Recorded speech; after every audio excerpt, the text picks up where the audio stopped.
आप देख रहे हैं परिवेश परिचय मॉडल एक्टिविटी टास्क सितंबर 2021 क्लास 8 को।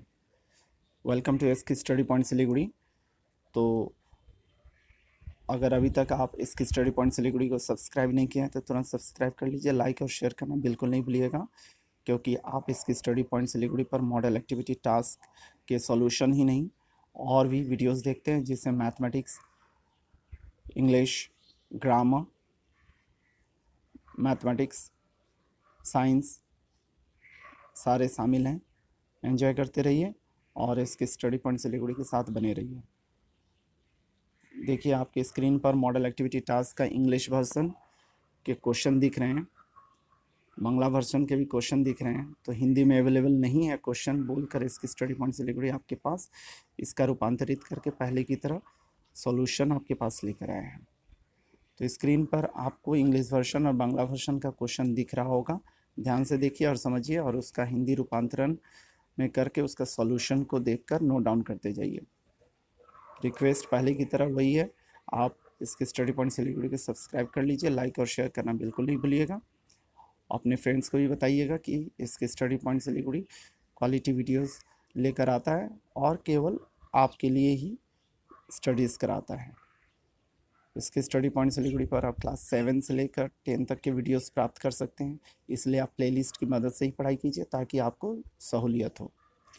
क्वेश्चन नंबर 1.1 को देखते हैं, जिसमें एमसीक्यू टाइप क्वेश्चन है। वह पदार्थ जो ऊष्मा का कुचालक है, तो सही ऑप्शन है लकड़ी। 1.2 को देखिएगा, वह ये होगी जो मृदु विद्युत विश्लेष्य है।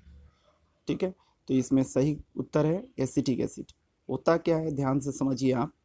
एसिटिक एसिड, आप देखिए सोडियम क्लोराइड हो गया, वह हो गया क्या, NaCl। ठीक है, NaCl हो गया। अब NaCl ब्रेक करेगा Na पॉजिटिव और Cl नेगेटिव में। अमोनियम सल्फेट हो गया NH4 हॉल 2 SO4। ठीक है, तो यह ब्रेक जब करेगा तो NH4 पॉजिटिव और SO4 डाई नेगेटिव हो गया सल्फेट। उसी तरह से सल्फ्यूरिक एसिड H+ और SO4 डाई नेगेटिव, इस तरह से स्प्लिट कर रहा है। एसिटिक एसिड भी जब स्प्लिट करेगा तो CH3 COO माइनस फिर H+ में स्प्लिट करेगा। डिसोसिएशन जब होता है तब, तो इसमें आप देख रहे हैं इस तरह से जो भी इलेक्ट्रोलाइट्स होते हैं, ठीक है, आयनिक कंपाउंड्स होते हैं, वो इस तरह से टूट जाते हैं अपने आयंस में। तो आपको देख के इसमें समझ में आ रहा होगा एसिटिक एसिड जो है वह एक वीक इलेक्ट्रोलाइट है, इसीलिए यहाँ पे सही उत्तर आपके पास क्या होगा, एसिटिक एसिड।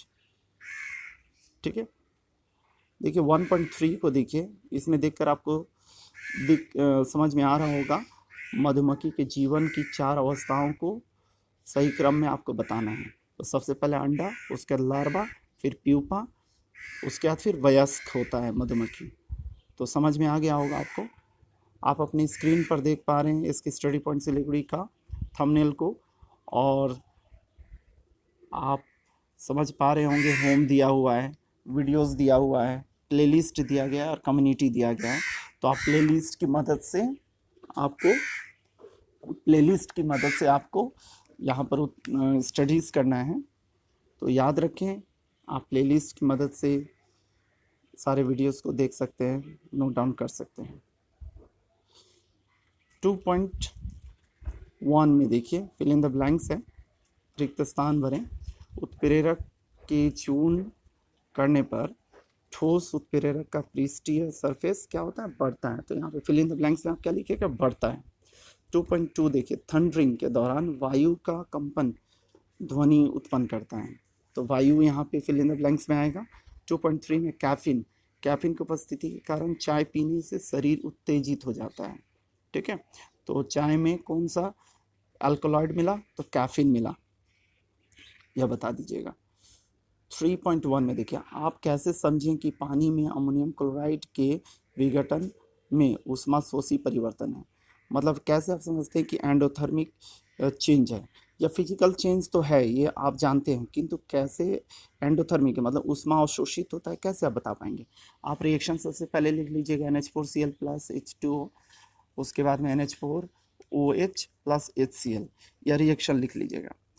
आपको यहाँ पे समझ के रखना होगा कि अमोनियम क्लोराइड सॉलिड अवस्था में जब पानी में डाला जाता है तो वह उसमें घुल जाता है। सबसे पहले तो आयन में वह डिजॉल्व होता है NH4 पॉजिटिव और Cl नेगेटिव में। उसके बाद NH4 जल के साथ में रिएक्ट करता है और NH3 बना देता है और H3O एक्वस बना देता है। H3O OH नेगेटिव के साथ प्रतिक्रिया करके 2H2O बना देता है। तो इस तरह से रिएक्शन होता है। आपको उतना डिटेल्स में जाना नहीं है, बस इसी को लिखिएगा, इस रिएक्शन को लिखिएगा, फिर एक्सप्लेन कीजिएगा जो आप अपने स्क्रीन पर देख पा रहे हैं।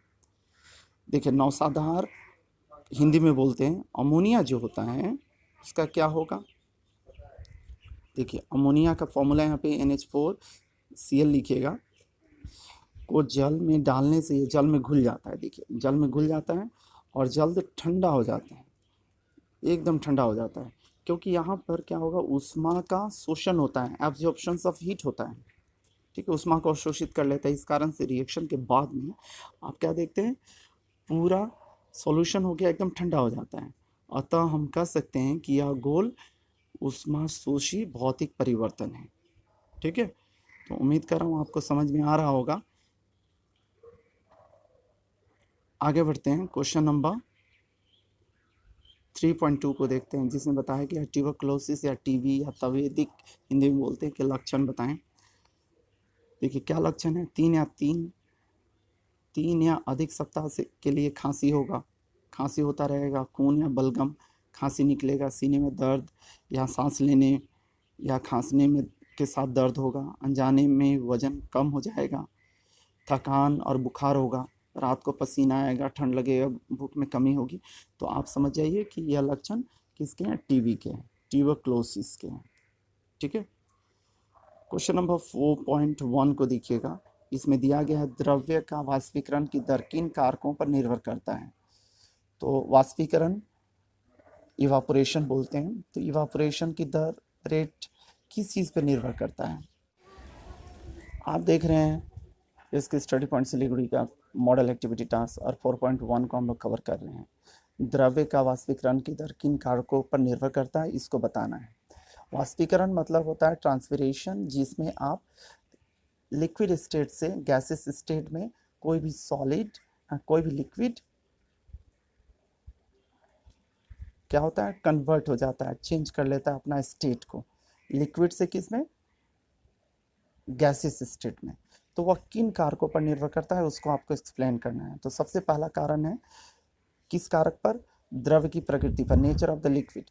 स्प्रीट, क्लोरोफॉर्म जैसे निम्न क्वथनांक वाले, लो बॉइलिंग पॉइंट वाले द्रव्य शीघ्रता से वाष्पीकृत हो जाते हैं, वाष्पीकरण होने के बाद में बदल जाते हैं, अपना रूप को बदल लेता है। लेकिन ग्लिसरॉल, जल, पारा जैसे उच्च क्वथनांक वाले द्रव्य जल्दी से वाष्पीकृत नहीं होते, क्योंकि उसको ज़्यादा समय लगता है अपना बॉइलिंग पॉइंट को प्राप्त करने में।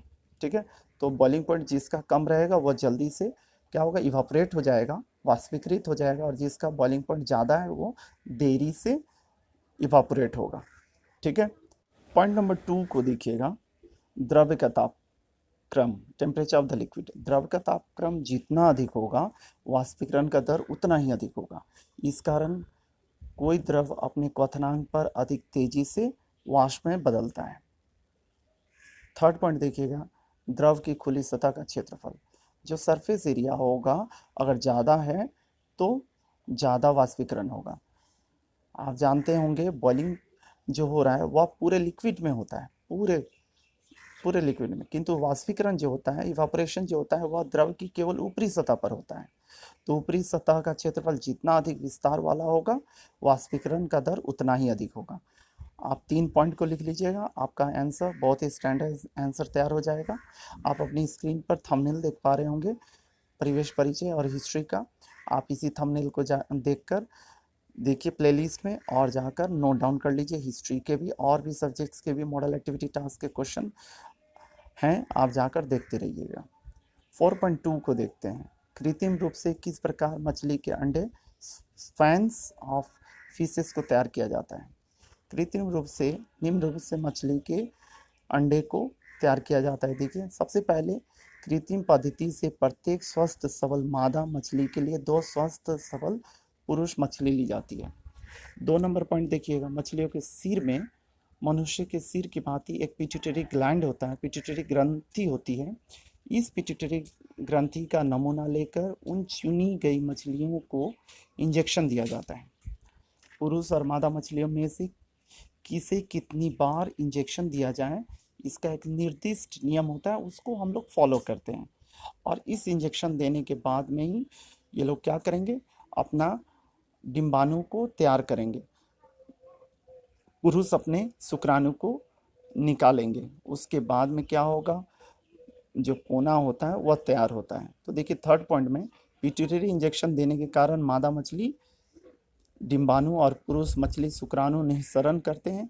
शुक्राणु और डिंबाणु के मिलने से डिम पोना या अंडा का पोना तैयार हो जाता है।